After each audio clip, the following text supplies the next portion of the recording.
Negotiating Your Wealth, Unleashing Your Value, and Knowing Your Worth. Rebecca is a seasoned learning experience designer with extensive expertise in instructional design, content management, and learning program development across diverse industries. She's known for her ability to lead teams, manage LMS implementation, and create engaging, visually compelling learning experiences using a learner-centric approach. Rebecca, this is not the first time that she has spoken here at TLDC. She is always a valued speaker.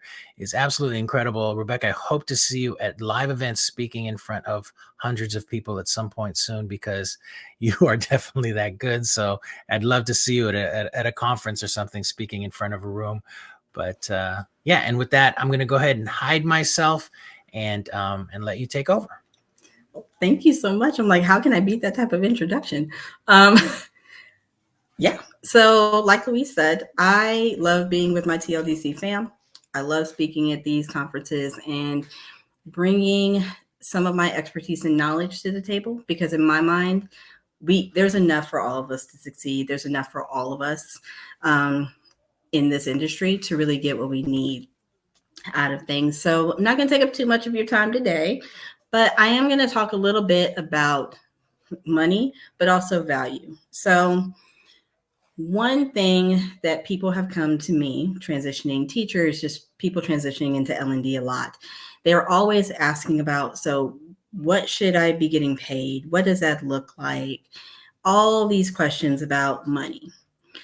And while knowing what you want to get paid is one thing, it's also important to know about value and making sure that you're getting paid in an equitable way and in a way that really respects what you bring to the table.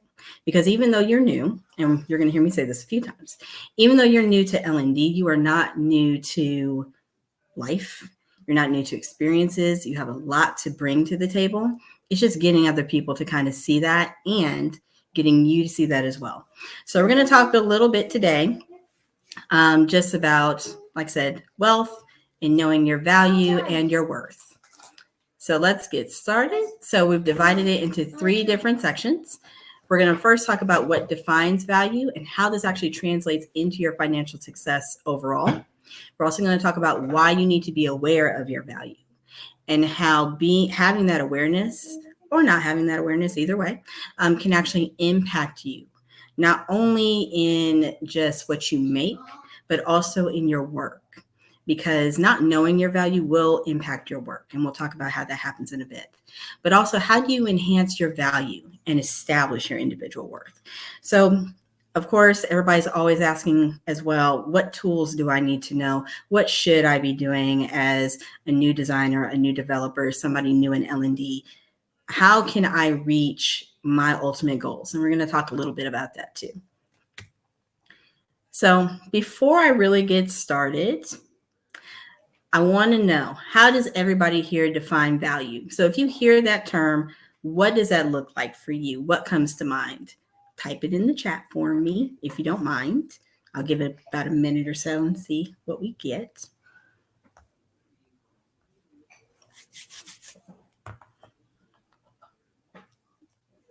Anybody? No? Worth of your work, experience, knowledge, expertise, experience, skills, contributing to the team, all good things, right? Knowledge, knowing what you're worth and what you bring to the table. Excellent, excellent answers. Quality work. I love quality work. One thing about me, I'm a perfectionist. If anybody has ever worked with me, they know that I am all about getting quality work and contribution to teams and success. All these things are truly value. It's what you bring to the table. Now, in my world, when I start thinking about value, I kind of splice it out into 2 different kind of places. So I start thinking financial value and personal value. And I actually think of it in terms of what value do these roles in this field have for me? Okay. And there's a reason for that in some ways when it comes to financial value, especially because we all have bills. We all want to get paid. I have definitely done work for nonprofits. I've definitely done, free pro bono work. I've done that kind of thing. But ultimately, you're in this field. You've transitioned into it. You still want to be able to take care of your family and hit the mark on what you need to do in life, right? Yes. So when we talk about value in L&D, most people are going to really go into the financial aspects of it all. What you get from your employer, what you charge a client if you happen to be a freelancer, because I know not everybody in this room is in corporate or academia right now. Maybe you're freelancing, contracting, that's a thing too, right? There's going to be a wide range of thought. There's going to be a wide range of beliefs when it comes to how much you should get paid for your work, what that looks like. And in your mind, there's a lot of things that might be going on. I was talking to Abby and Luis earlier, and I talked to Lainey Eastman, who's one of my closest design friends. I absolutely love her. But I was talking about teachers. And though I have never been a teacher, I am a family member of a teacher. She's been in education. My sister has been for right about 20 years. And so I have absolutely heard her. I've heard stories, I've heard her frustrations. And there's a lot of things that have come to mind for me when I talk to and about, transitioning teachers. There's a lot that goes on in teaching that's not fair. I feel like a lot of times teachers are browbeaten, teachers are guilt tripped, and they are kind of conditioned in some way to just accept what is given. Because it's like, if your head's, above water, you're not drowning, at least that's good or whatnot. I can handle this and I'm doing it for the kids. But that doesn't always mean that it's fair, right? Doesn't mean that that's fair and equitable. It just means that it's a thing and you've kind of learned to accept it. But that's not really how this should be. When we talk about financial value, you should be able to thrive. You should be able to grow. And some of that is going to be about shifting mindset. And we'll talk about that in a little bit. But out of curiosity, since we've talked a little bit about money, what does everybody think the going rate for an instructional designer is? Like, if I asked you, throw me out a ballpark figure of what you think an instructional designer earns per year, what would you think that is? I got 75, 65,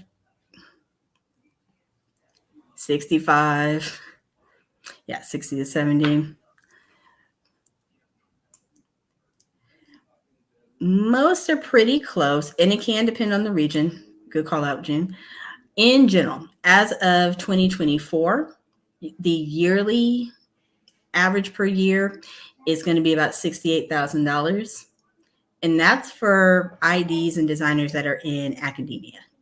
So think higher ed kind of folks. If you're in corporate, however, you're going to cap out at around 85,000. So the real question you should start to ask yourself is, does the amount I make actually match my personal value? So what I bring to the table, what I bring as a person, what I bring with my experience, what makes me unique.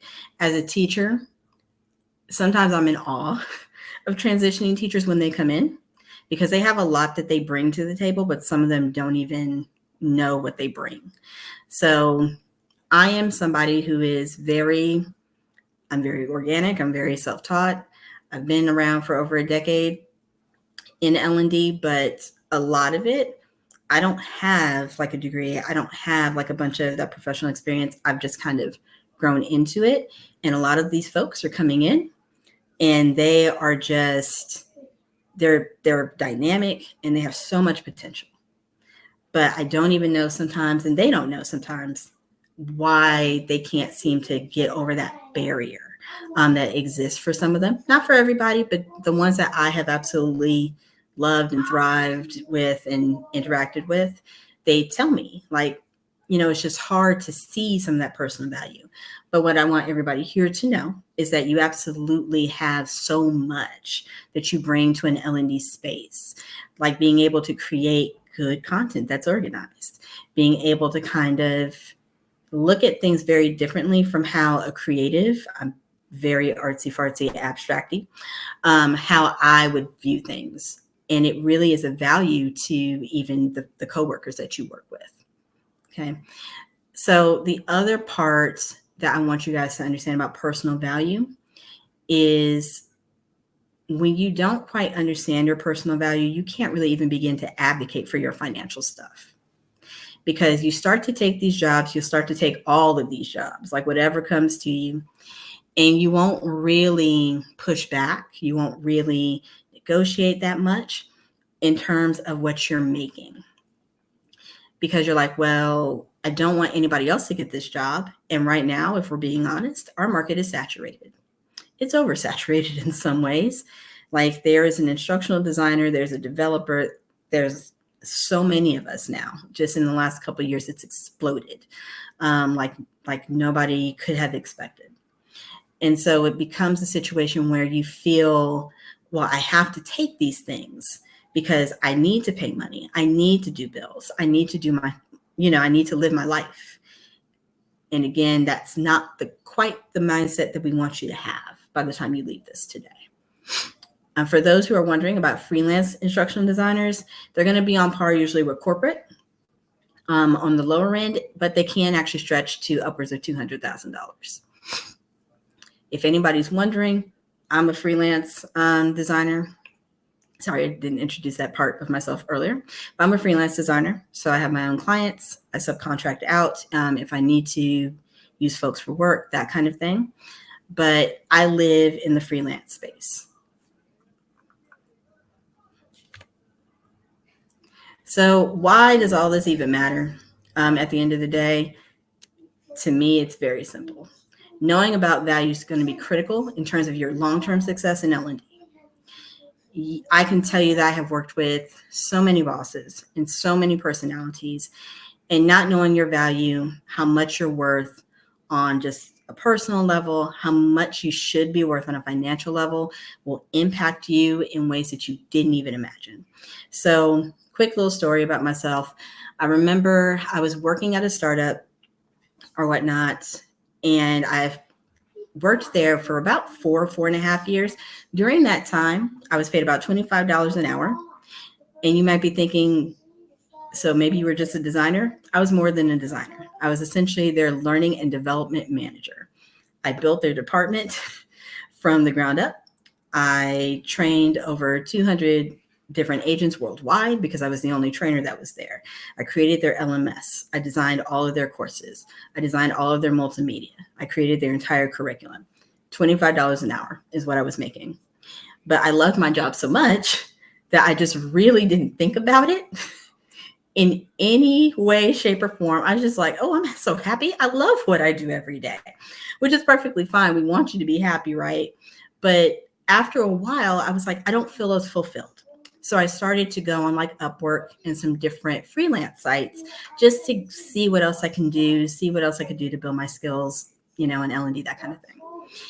And I ended up working for this wonderful social learning company. It was amazing. And they paid me $35 an hour because that's what I posted. I was like, okay, that's like $10 more than what I'm making right now. I was thrilled. I was like, yes, this is a raise. It's automatic. Fantastic. And after I had been there for about a month and a half, my boss at that particular company, at the when I was contracting through, we were having a regular meeting, and I will never forget, she stops in the middle of the meeting and says, what are we paying you per hour? I told her, oh, $35. I'm happy with it, kind of thing. And she's like, you're not charging enough for the services that you're giving. She's like, I don't know why you're charging that. I don't have a clue why you're charging $35 an hour, but your work is too good and you were too good to be charging that low of an amount. She immediately that day, this is not a lie, increased my pay to $50 an hour. And that showed me something. And even when I think back on it to this day, that shows me something. That showed me, especially, that I did not know my own value. I did not know my own worth. I was just happy with the bare minimum. I was happy that somebody wanted to allow me the opportunity to do this work that I love. I was happy that I was able to stay home and, take care of my son and do all these things, but I did not know my personal worth and my personal value. And the moral of that story is fairly simple, right? Just because you're getting paid more than what you were before or something that you're comfortable with does not mean that you're being paid correctly. And you're not going to be able to see that until you actually get into a different mindset and into a different place of, I bring X, Y, and Z to the table. I am the bomb.com, and nobody can tell me any different than that. And that is something that I want everybody to take from this today. If you take nothing else, if you're like, Rebecca, I don't need anything else today, take that with you. That just because somebody pays you what you see other people getting paid does not mean that it equates to what you should be getting paid, depending on what you bring to the table and just what makes you unique and special and different. Ooh, excuse me. Error. There we go. So, affects you in a lot of different ways, right? Talked about low pay. You're not, if you don't know your value, you're not going to really negotiate your pay. Like I said, you're going to be happy with whatever is given to you, even if what's being given to you is like the bare minimum, like the crumbs of a pizza. You're still going to be happy with it because you're like, I'm feeling okay. I'm feeling safe. My psychological sense is feeling safe. So I don't feel like I need anything else. But it's important that you push yourself, especially if you want to be in L&D long term, because you're going to want to grow and you're going to want to develop. You're going to want to do all these different opportunities, but you're going to have to get to a place where you're comfortable telling somebody, thank you, but no thank you. I know I'm worth more than this $27 an hour. And that sounds really cocky and really arrogant, but it's not. It's all about knowing who you are and what you bring to the table. Having that lack of knowledge or lack of awareness about your value can also bring on feelings of inadequacy. It can stifle our creativity, and we're less likely to be bold in our ideas. And what I have told people very recently is that if I sense that you feel inadequate, if I sense feelings of fear, possibly, like we're talking about here on this third portion, if I'm trying to find a subcontractor because I need to give some work out, I am not going to hire you. I'm going to be less likely to hire you because in my mind, what we're talking about today, if you don't see your own value, if you don't believe in your own self, how can I believe in you to get my learners where they need to go? Because at the end of the day, that's what we do here. And I have said it. If you've ever been in one of my sessions, I've said it all the time. We are here for learners. We are here to get people where they want to be. We're here to motivate them. We are here to get them to the plateau of success or platform of success, however you want to say it, that they want to be on. But for us to be able to do that, we have to know and believe in ourselves, even if we don't fully believe in it. We have to be able to believe that, you know what, I can do the best for this client. I can do the best for these learners. And I'm going to put all that aside and pretty much work my tail off and make it happen. So something else I've noticed with some of my transitioning teacher friends in L&D, when they're starting to feel inadequate, when they're starting to feel some fear, they also get a little stagnant. Because again, they're just they feel a little boxed in, they feel a little scared, and it's fine. But you have to eventually push yourself out of that, because eventually people will start to look in other ways, or in other places rather, to get what they need from their designers. So I'm not saying that, how can I put this? Not saying that there's anything wrong with fear. It's natural human reaction, right? We all feel fear at times. It is very different, however, to feel fear of inadequacy and fear of not being enough, having imposter syndrome in some ways when you first start out. That's a very different thing. And even though we all experience it, you have to break that barrier. Nobody that I have met that is a transitioning teacher is an imposter. They come with degrees. They come with expertise and knowledge and skills that I certainly don't have. As a matter of fact, before this session, I was talking to Abby and Luis. Funny thing happened. My son's school actually called me, and I'm in the parking lot to pick him up, and it's the nurse on the phone. And I'm like, this is weird. She tells me my son has an eraser stuck up his nose, and he will not allow them to get it out. And he's screaming and he won't let the nurse anywhere near him whatsoever. Like, it is a crisis. The teacher's like kind of scared, but she's trying to remain calm. And after everything is said and done, I remember saying to the nurse, saying to the teacher, y'all are doing the work here in this elementary school, because this is not something that I could ever deal with on a regular basis. Herding the cats, there's like 30 kids in that class. Previous transitioning teachers have so much strength, so much stamina.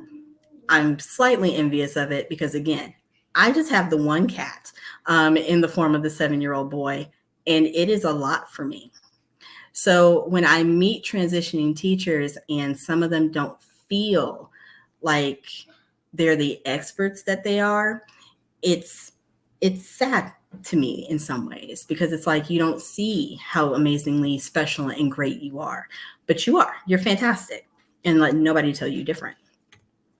So let's talk a little bit about building that value and how you actually begin to build that in for yourself, and how you can actually progress past maybe where you are right now.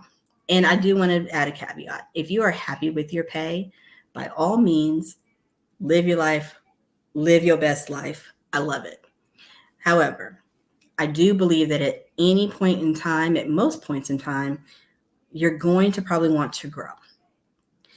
And so wanting to grow eventually, even if it's down the line, these are things that will help you to get to that point, if that makes sense. Hope it does.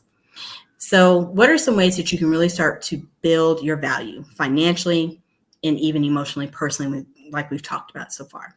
There are a lot of ways to do this, but I kind of come at it from like a multifaceted thought process, because it's really about you and in some ways what you're motivated to do.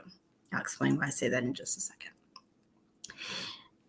The first thing I tell all transitioning folks that come to me or ask me questions, you need to really sit down, even if you're in L&D already, learn about yourself in the context of learning and development. Lainey earlier this week talked about finding your jam. You absolutely need to find your jam. But to do that, you also need to know about yourself. What you like, what's your expertise, what's your proficiency, like what's your niche, like what gets you going, what drives you. So for me, I'm talking to you about value and all of these things today, but my jam is in accessibility. If you talk to me about accessible design, I will talk to you all day. I will talk to you until I'm blue in the face. It's what I love. It's what I live. It's what I breathe.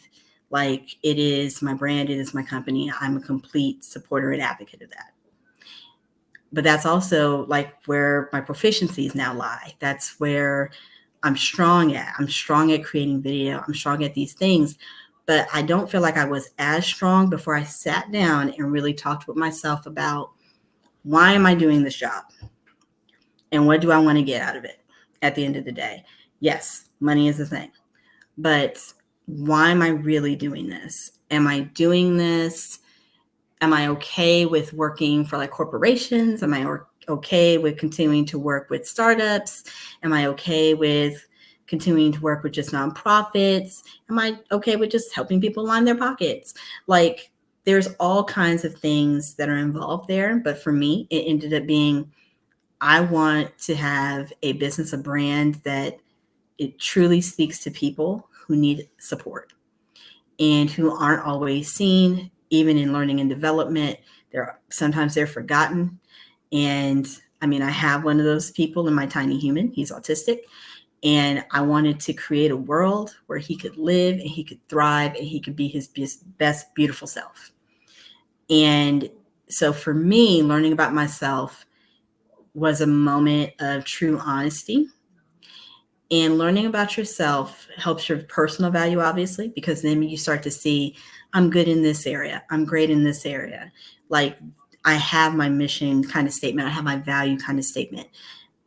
Where do I also need help at? Like, where can I grow? Where can I find these additional skills to get me on that plane where I want to go? This is all about learning about yourself. That's the first step to really building in value into your world. Because even if you want to talk about finances, if you want to talk about all of those things, you still need to know about yourself. Because if you want to get paid more, you're going to have to start explaining to people why you should get paid more. And if you don't know these things about yourself, you're not going to be able to clearly convey that message very well. So, in the effort of full transparency, if I'm asking people my going rate, which right now is anywhere between $100 to $120 an hour, I'm going to need to be able to justify that. So it's going to be a matter of, this is what I bring, this is what I do. These are the software things that I've done, but this is why I've done them. I'm able to combine multiple programs, multiple software to get that message across for you. And I can also do these additional things.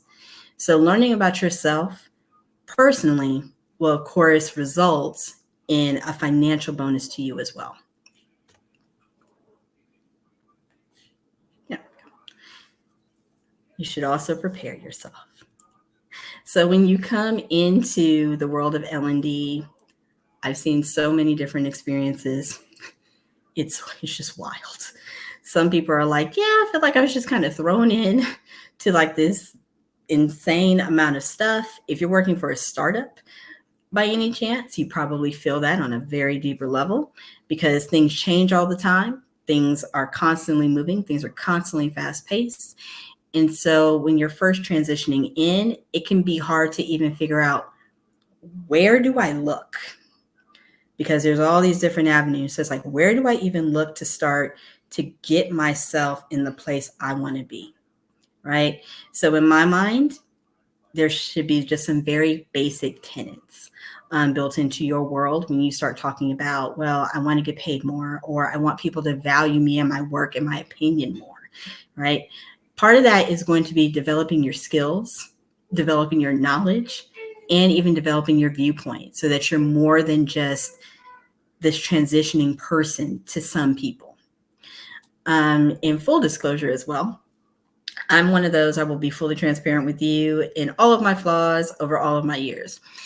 I remember when the transitioning teacher wave kind of started to come, and people that were experienced in L&D, we were all a little shaky about it. We were all a little concerned about it.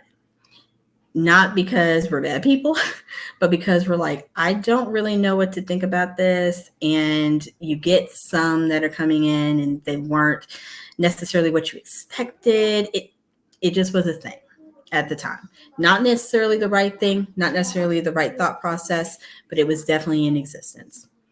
And what I started to learn over time is that part of the reason I felt that way, some of my colleagues felt that way, is because the people still viewed themselves as just this transitioning individual. So it's like, you're new to the world of L&D, but like, you're not necessarily putting in skills and all these other things. But as I learned over time, like talking to some different teachers, it's not what we thought it was. Like on surface level, some people were like, I just think they're lazy, or they just don't know what they're doing. And that's not the case.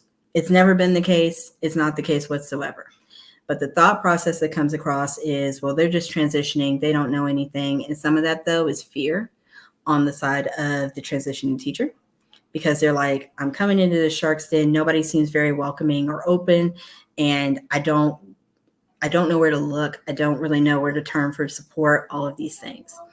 So with that viewpoint of, I'm just a transitioning person, it goes back to that imposter syndrome we talked about a little bit. You are not an imposter. When you walk into corporate ID, there's probably a lot that you can teach them about organization, because most of them are not organized at all. They're not doing most of the things they should be doing as L&D professionals. Just from a process standpoint, there's a lot that can be brought. But sometimes as a transitioning folk into L&D, we don't necessarily get to see that part because of all of that fear and all of that just imposter syndrome. So preparing yourself is, again, learning yourself and figuring out, I'm worthy, I'm able, I'm more than capable. I'm probably more than capable than some of these folks in the room, because you probably are most of the time. But it's really about shifting all of those things. In terms of developing your skills, learn some new software and really start to embrace some different elements of L&D that maybe you didn't think about before. I actually have a graphic design background before I got into L&D, and I can tell you with absolute certainty, if you were to ask me what every transitioning person coming into L&D should know, you absolutely should know that there are going to be new tools that you're going to learn, but some of that needs to be a little bit off the beaten path. So I'm not telling you to buy the entire Adobe suite necessarily, but I am telling you to start looking at things a little bit from more of a graphic, artistic type of standpoint and learning some of that software that can enhance your value. When somebody asks me, well, can you make this course? Sure, I can make a course for you. Well, at some point, I think we're going to need video, and maybe we'll add some graphics or some different things or pay some other people. They don't have to do that with me because I do those things. And so essentially, I have woven my software knowledge into part of my brand. And that's a way to prepare yourself. So start learning some of those different things. Start developing skills in negotiations. Start learning about statements of work. And learn about what should be on those documents, not just for your client, but to protect you. I cannot tell you how many times I've had to chase down invoices early in my career, how many times people have just tried to not pay me over the early parts of my career, just because I wasn't prepared. I didn't have the knowledge. And all that does is frustrate you. And it can, in essence, make you feel a certain way because you're like, why didn't I think of that? Why didn't I think of putting like a real set hard due date? Or why didn't I think about X, Y, and Z? So this is part of preparing yourself.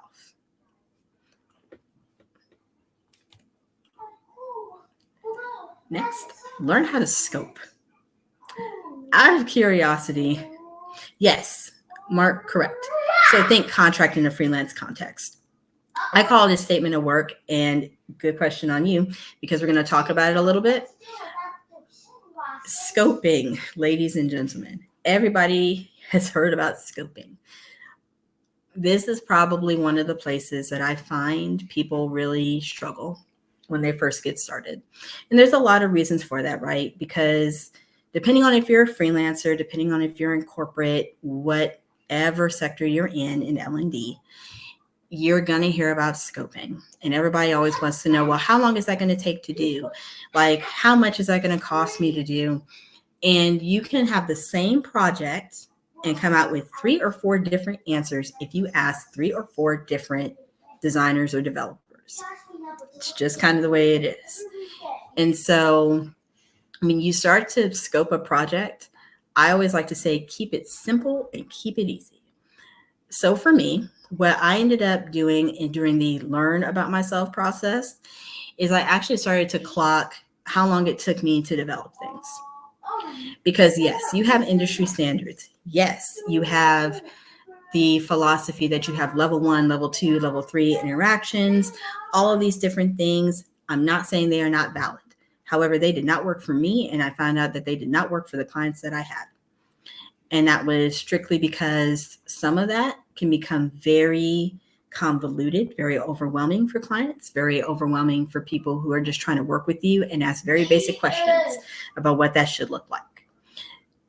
So I have it broken down in my mind, how long it takes to make a video, how long it takes to make an interaction, how long it takes to do all of those things. And I'm going to see if I can show you guys my scoping chart real quick. I have a feeling I'm going to have a hard time doing it.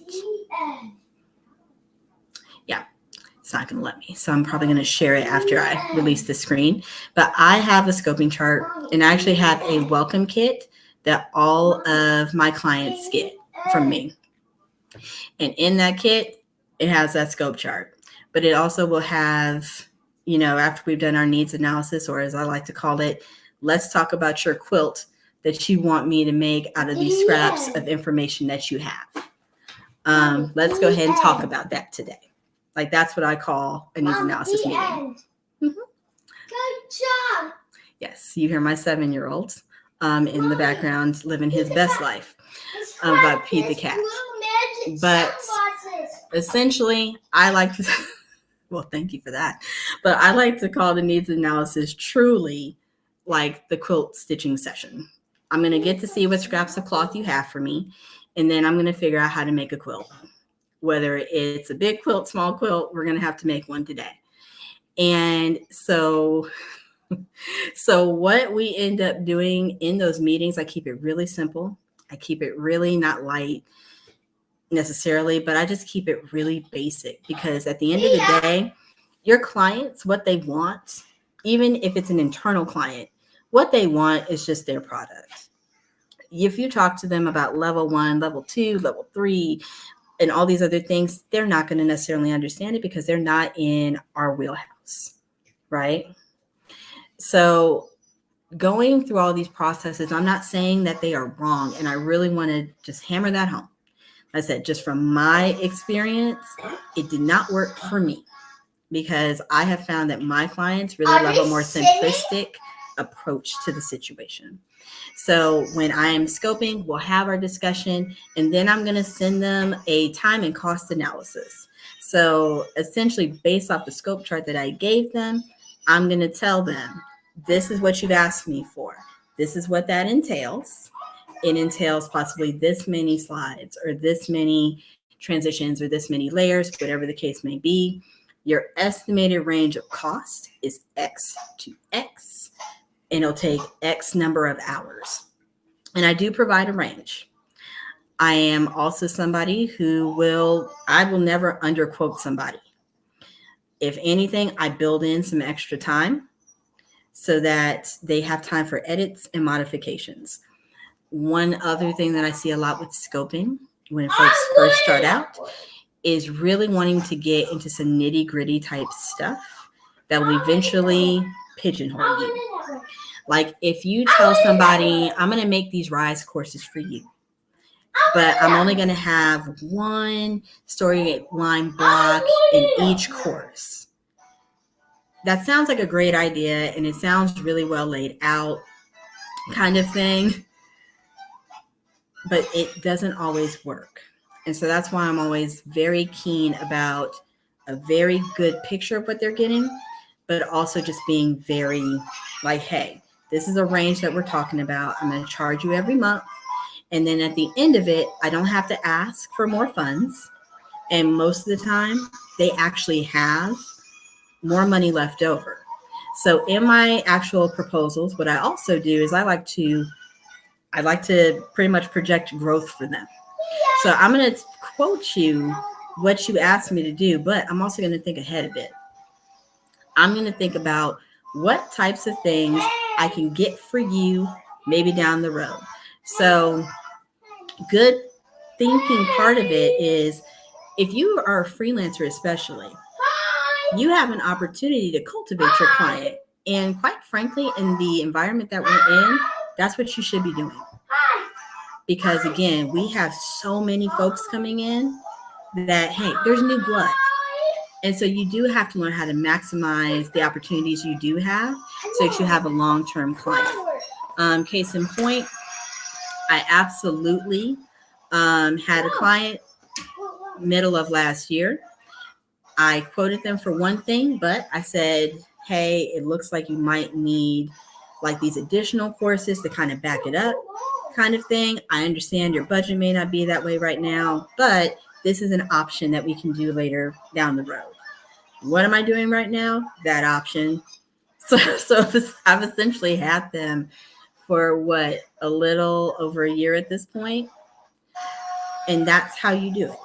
So that scoping portion of it, I really want you guys to think of it as not just figuring out what it is for this project, but figuring out what they need, listening to some clues about things that you probably think they're going to need in the future, and really bringing that to the table. Because again, that indicates your value. You become valuable to those people, and therefore they will pay you more because they view your value in a financial sense.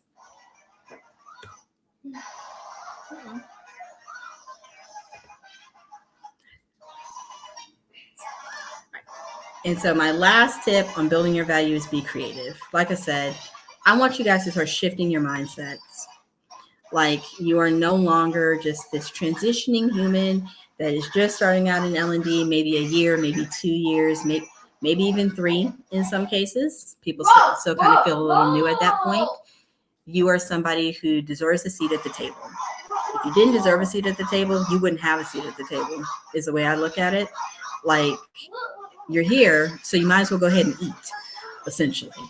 So for freelancers, I highly encourage you, develop a strategy, like I said, to gain your clients, but also grow them. Don't ever underquote your stuff, folks. Don't underquote yourself. And don't believe that just because you quote a specific number that sounds like a lot to you, that you're going to lose a client or lose an opportunity, and then you're just going to be stuck.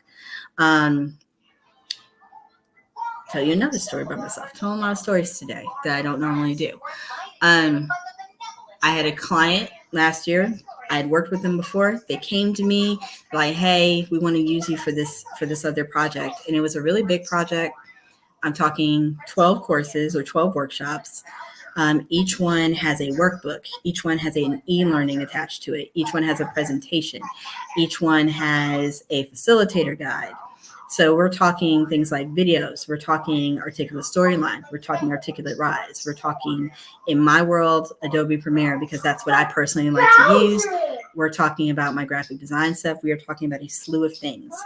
And they wanted this to be done, drum roll everybody, in 4 months. So kind of a crazy rush situation.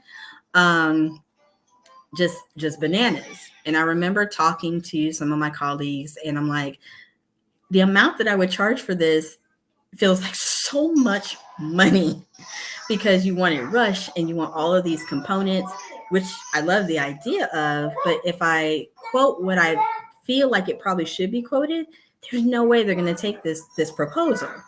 And so I really worried about it. I really thought about it for probably a good 2 weeks.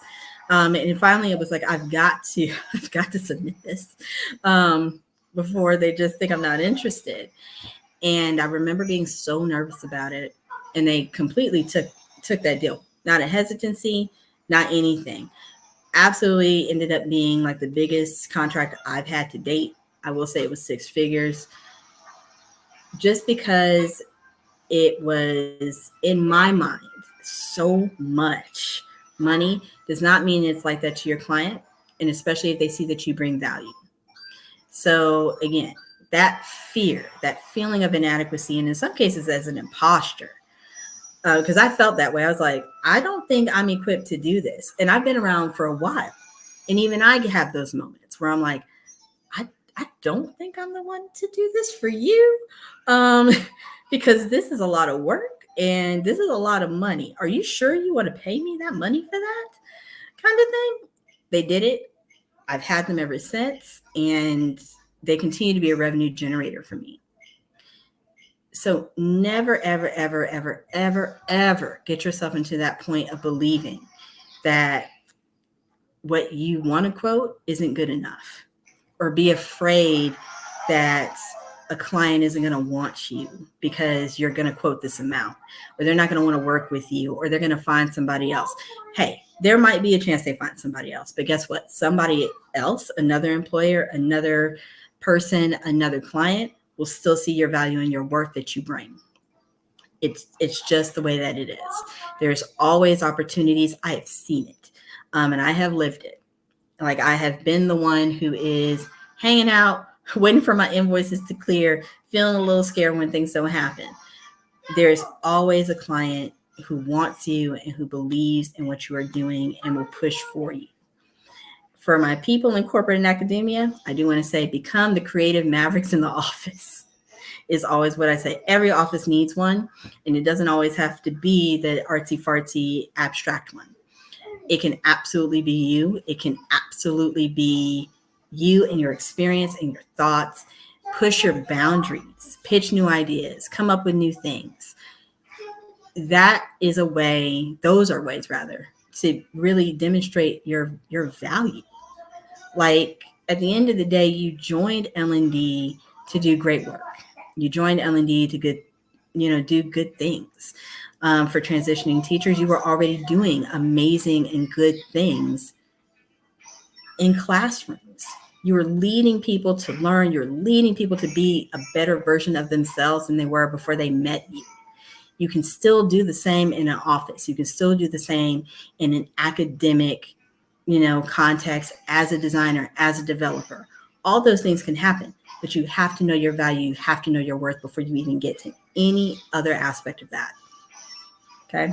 So by all means, please, please, please, if you have questions, I tried to keep it short today, but if you have questions, feel free to reach out via email. I'm on LinkedIn as well. I do have a couple of conference things coming up as well. So feel free to join. Those I'll actually be talking about accessibility, like I'll be back in my wheelhouse kind of thing. And for the Canadian e-learning conference, I'm actually giving a workshop on accessibility, folks. So if anybody wants to learn about that, always, always, always happy to chat it out and give some good information.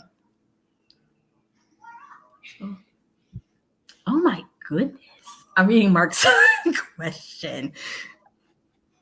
Jeez Louise. Kind of a 6-7 minute patient facing. Make it again. Mark, you're amazing. Because most people would not be making it again. For me, that kind of thing, I would still price it as a kind of package deal. I always hesitate a little bit to just charge based on hourly because things happen. Technology happens. Technology messes up. And so you can't necessarily account for that when you just charge hourly is what has worked for me. So I would usually charge what I think my hourly rate is or my hours would be, but then I'm going to build in probably about a good 10 hours or so, maybe 15 of edit time. And you don't have to charge them all of it. Like you can absolutely just charge what you use and it brings them back to you, quite honestly, because they're like, oh, okay, so you're not just taking me for a ride today kind of thing. Does that answer? I hope it does. I'm kind of curious. Are they planning on using both, Mark? Yeah, that's a good question. Going to be using both versions?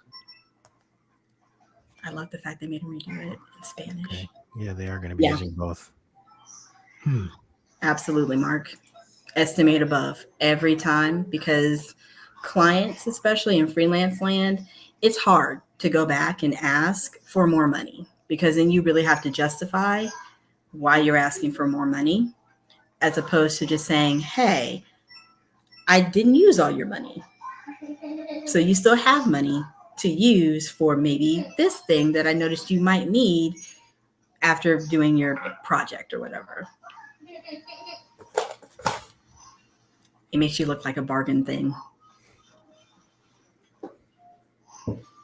All right, I'm taking a look. I'm not seeing any other questions. Anybody else have anything that they'd like to ask? And, I also want to mention too, if you haven't already gone to our Slack group, which is at, here, let me type it in, www.tldchat.us. If you haven't already gone there and joined the Slack group, please do, because you can ask questions there and, someone will answer. If I can answer, I'll answer. And you just use it as a resource. I think that the thing that's nice about this community is that it has attracted people that are really very open and to share whatever they can. So definitely use this as a resource. And then there are other communities out there too that I'm sure probably do the same kind of thing, but I only know this one. So I know they would be happy to answer any questions you have. Let's see. All right. I am not seeing any other questions come up, just lots of thank yous and compliments to Rebecca. Excellent. All right. Well, Again, I just want to mention that those recordings will be available to everybody soon. I mean, you could actually come back into AirMeet and watch those here over the weekend or whenever you want to go back for reference. I will eventually have to close this AirMeet instance down so the recordings won't be accessible. I'll probably keep it up for at least a week or until I remember to close it out. But then after that, I'll have them up on YouTube and they'll all be collected onto a single page for everyone to check out at some point. And yes, that's it. Thank you, everybody. Oops, wait. I think I see something in the QA. Your friend Lainey.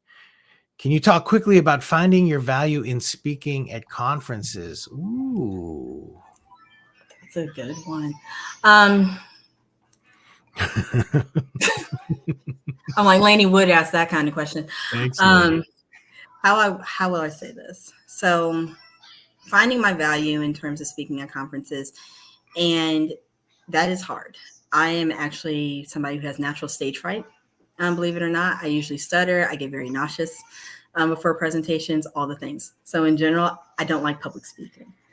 And it was hard for me to first start speaking publicly because I'm like, nobody wants to hear what I got to say. Like, I'm just a designer. Like, who just wants to hear a designer that's not a well-known brand? I'm not an influencer on LinkedIn. Like, very few people know me. I don't have that kind of network. What I started to do was I started to envision and think about the people that I design for. And I really wanted to be like their voice, essentially, because the folks that some of us design for, especially if you design for people who are neurodivergent or just different groups and things like that, different unique spaces, they don't have a lot of people who are their voice telling people at conferences, hey, this is important, but I'm going to teach you how to do the things so that you can reach these people. And so I started to really think about what I wanted to do with my brand. And it really does go back to kind of finding your jam and loving your jam in my mind and being like, I'm going to live this mission. I'm going to live this thing as much as I possibly can. And for me, that worked because that helps me to get over that hurdle of I'm not really doing it for me. I'm not doing it to gain clout or anything like that. If you looked at my LinkedIn, I'm still not posting a bunch of stuff because that's just not who I am in general. But I'm going to do what I need to do because of the people that I design for, the people who I essentially do my job for, and the ones who make me want to do my job every day. Like the ones who make me want to make videos that take like 6 hours for a minute of content. Like, that for me is what got me into speaking at conferences. And there's a lot of value at speaking at conferences, folks. It gives you a lot of self-confidence in yourself. And you start to learn more about yourself because I've learned a lot by speaking at conferences. And I've really kind of feel like I've personally grown, but also professionally grown as well. So yeah. I encourage everybody, if you feel like you have something to say, go apply. Like the worst anybody can do is say, no, maybe not this year. And then you move on and it's okay. Yeah. No, this is, I mean, TLDC in itself is kind of an opportunity. If you're interested in becoming a speaker or getting on that circuit, this is a great entry point, is doing online events like this.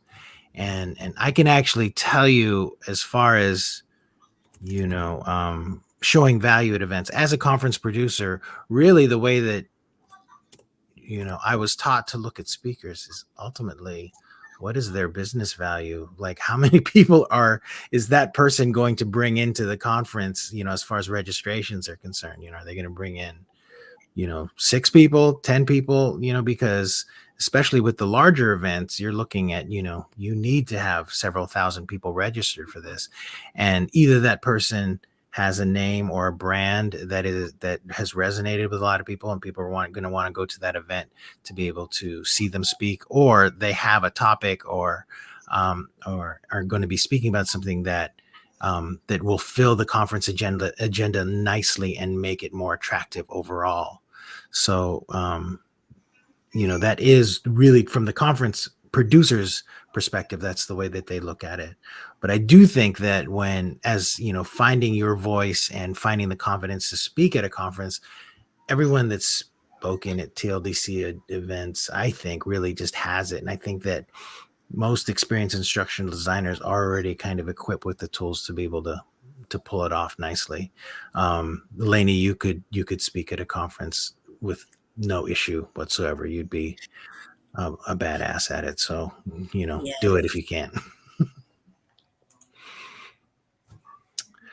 All right. Let's see. Anything else, everyone? Otherwise, it is the end of the event. Thanks everyone. 17 sessions, biggest one that we've pulled off. I don't think that, we probably won't do another week-long event for TLDC until maybe this one again next year, or if we do another one this year, who knows? But we look forward to seeing you at our next conference. I know that in February, I think we're doing a change management one, dates TBD for February. And then in March, the Women of L&D conference is going to be back. So that one is already gaining a lot of steam, and that one has to be organized. So look for that in March. April, visual design for learning. May, I think it's going to be a facilitation one. That one is still TBD. And then June, we're going to be back with our accessible and inclusive design conference, AIDC, which is one of our more popular events. So with that, thank you very much. Oh, there's so many great comments coming through. Thank you everyone for being here. And Rebecca, once again, thanks. I'm sure that we'll see you again. We love having you at TLDC. And I look forward to seeing everybody. And keep your eyes out, everybody. There may be a live conference coming up this year, and we'll make it great for everyone that attends. All right. Bye, everybody. Have a great weekend. We'll see you.